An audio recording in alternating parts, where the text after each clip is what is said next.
Bench press technique. We're first going to talk about J-cup position. We want those J-cups to be set so that you can easily lift the bar in and return it back without having to work around the height of that J-cup. Don't put them too low though, because you're going to make extra work for yourself and put your shoulders in a bad position. Second thing we're going to talk about is grip.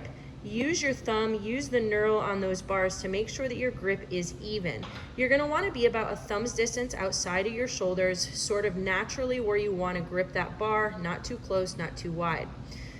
If you see Tarkan brought his bar all the way down to the chest, we want to see contact with that chest without slamming into it, and that's our full range of motion. And remember, he's putting that bar right back into place without having to go up over those J-cups. Now we're going to talk about foot position. You can put your feet on the floor. Sometimes that bench is a little bit high to do so, so you see people put plates. Those plates and those feet driving into the floor is going to create your base. Another place you can put your feet is up on the bench as well. Again, we're looking at a surface that we can push off of and have a solid base. So when we bench press, we're going to take it from the top. Tarkan is going to go ahead and rack that. We're going to roll that bar forward all the way in the J-cups. This is important so that bar isn't set too far back. He has a full grip on the bar. He's going to lift his arms out straight.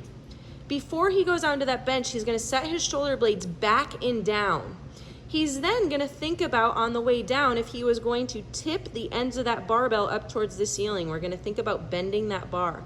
When he drives out, he's driving his feet into either the bench or the floor, and he's thinking about bringing the ends of those barbells down to the floor, bending it the opposite direction as he presses up.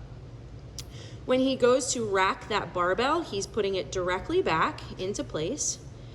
Should have no interference there. One last thing to note when we bench press, we never use collars on our bar. This is the only movement that we don't use collars for. The reason for this is if you ever had to get yourself out of a failed rep and you didn't have a spotter, you would just be able to wiggle yourself out from one side to the other. So notice that he failed, he can't do it, so all you would have to do is slide one plate off.